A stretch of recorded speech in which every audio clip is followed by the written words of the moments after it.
if we can use the diet, and particularly metabolic engineering, to activate AMPK, then you have to say, okay, I can now handle the drop of estrogen because I have now another tool to activate AMPK and to prevent all the side effects usually associated with menopause.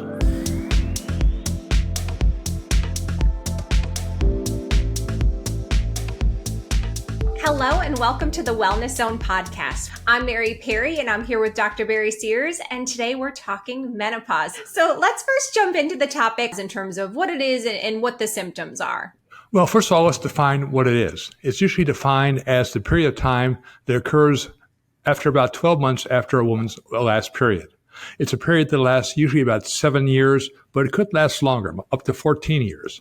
And it's a period where you have significant changes in the metabolism of the woman, usually all to the negative consequences.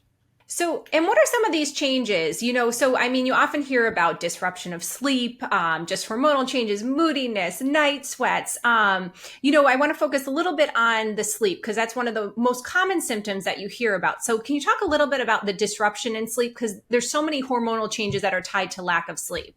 Well, first of all, we'll talk about there's two types of changes. There's the physical changes and there's the psychological changes. Lack of sleep is one of the physical changes. Also, weight gain. But the psychological changes are oftentimes more disturbing. It is the irritability, the depression, the brain fog. So all these are tied together because they're all tied together in terms of metabolic changes that are taking place during menopause. Now you ask about sleep and sleep disruption. Well, it's a common factor. Now, what are the metabolic consequences of that? Well, the sleep disruption causes an increase in the stress hormone cortisol. I say, okay, so what? Well, it's excess cortisol that causes insulin resistance. And that becomes the gateway to all these psychological and physiological problems women suffer or have to suffer through menopause. And so the other thing too is with the sleep disruption and the changes in cortisol, you also see this increase in body fat and composition too. Can you explain that a little bit? Well, once you basically start to see an increase in insulin resistance, it spreads like a cancer throughout all the body. Yes, your sleep patterns are disrupted, but most importantly, you start to gain fat, and really fat in the abdominal region. The last place one wants to see it, but basically what is really another consequence of the metabolic changes taking place during menopause. And one of the things that you and I talk a lot about with people is that as you hit menopause too, you have to be so careful, even with the sugars in fruit. So can you talk a little bit about this change in estrogen and insulin that happens? Well, again, as estrogen levels drop, as they will during menopause, why do you get insulin resistance? Because you get inhibition of the master switch metabolism, AMPK. And so now we have a linkage between basically drop in estrogen levels and metabolic disturbances, because we now know that estrogen activates AMPK. So if you're getting less estrogen in the body, you're going to have less activation of AMPK, and all sorts of bad things happen, both physically and psychologically. So it's really this activation of AMPK or inhibition of AMPK is how you really tie the menopause to the changes in metabolism that are taking place. Exactly. So we can't do much about the drop in the levels of estrogen other than taking estrogen-like drugs, but we can do some things by the diet to pump up the activity of AMPK to overcome many of these manifestations. Because really the only drug we have to treat menopause are various derivatives of estrogen. Mm-hmm. And saying that's not a great thing to do. Anytime you're starting putting hormones in the body, you have all opportunities to have all the wrong things happen. But if we can use the diet, and particularly metabolic engineering, to activate AMPK, then you have to say, okay, I can now handle the drop of estrogen because I have now another tool to activate AMPK and to prevent all the side effects usually associated with menopause. Okay, so you feel that a nice alternative to using some of these prescription drugs is just being able to change the composition of the diet to activate AMPK, and that really could be used as a hormone replacement therapy, so to speak, for individuals going through menopause. Well, exactly. And do I have any data to back that up? Well, there is some. that menopause is much more apparent in American women than Japanese women. And what characterizes the Japanese diet compared to the American diet? It's more calorie restricted. It contains more omega-3 fatty acids. It has more polyphenols. But there's also racial characteristics. But the fact is, that gives us a clue. And that is what metabolic engineering is. It's not a secret pill.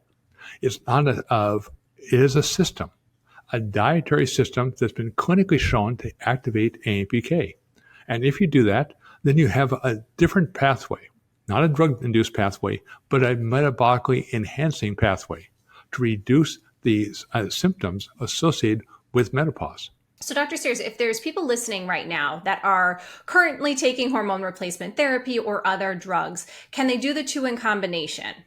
The answer is yes. One of the key things about metabolic engineering, it makes any drug you're taking work better at lower concentrations. Who doesn't want that outside the drug companies? So yes, if you're taking a drug to treat menopause, basically an estrogen type drug, then basically by using metabolic engineering, you can decrease that dosage and still maintain the symptoms under control. And briefly, let's go through what the diet for metabolic engineering looks like, because people are probably like, all right, I know insulin, is going up, estrogen is going down. How do I control for it? So what does the diet look like using the metabolic engineering program? It looks a lot like what your grandmother told you to eat 4 generations ago. Yes, you don't have too many calories. That's the first thing, because excess calories will basically generate insulin resistance. Second, they're balanced. How do you balance it? You need some protein and some carbohydrates. What are the best carbohydrates? Non-starchy vegetables, just like your grandmother told you. And I need to have omega-3 fatty acids. And many years ago, let's say 100 years ago, the primary source of omega-3 fatty acids for most Americans was cod liver oil. Probably the world's most disgusting food ever developed, but it worked. But finally, I need to have some polyphenols. They're the chemicals that give non-starchy vegetables and fruits their color. So what metabolic engineering is going back to our new understanding of how diet can affect now our metabolism. And now, once you can control our metabolism, keep it in a zone where basically we're controlling the balance of the signaling systems in every one of our 30 trillion cells, we can basically be able to treat and manage the symptoms of menopause more effectively. Excellent. And Dr. Sears, when I talk to people who are going through this, a lot of women are already doing a lot of these changes. They're exercising, their diet is, they feel like their diet's really fine-tuned, but sometimes it's just getting that balance of protein and carbohydrate. It's just that the fruits have snuck in a little bit too much, even though we know there's so many benefits of eating fruit. It's switching them to like the lower glycemic ones. A couple of those changes is sometimes all people really need to start seeing the benefits and, kind of see the scale go down or the dimensions go down or, and really start to reap some of the benefits of the dietary change. Well, exactly. And that's why I say, how do I know? Well, that's why you use the blood. The blood will give you insight. It'll tell you how to change each of those 3 components of metabolic engineering to get just the right mixture. Yeah. Now, it might be a little different for each person, but again, you're using science to guide you as opposed to the internet. Always a bad choice to begin with for basically metabolic advice. So Dr. Sears, we've only skimmed the surface on metabolic engineering, but if people want to learn more about this and how to implement the diet and the omegas and the polys, where should they go for more information? I'd recommend going to drsears.com because that's an information site. Metabolism is incredibly complex. We try to break it down into bite-sized chunks, pardon the pun, so you can digest it and basically say, yeah, I can do this. Mm-hmm. And basically, it's like any skill. Once you learn to master a skill, it becomes much easier.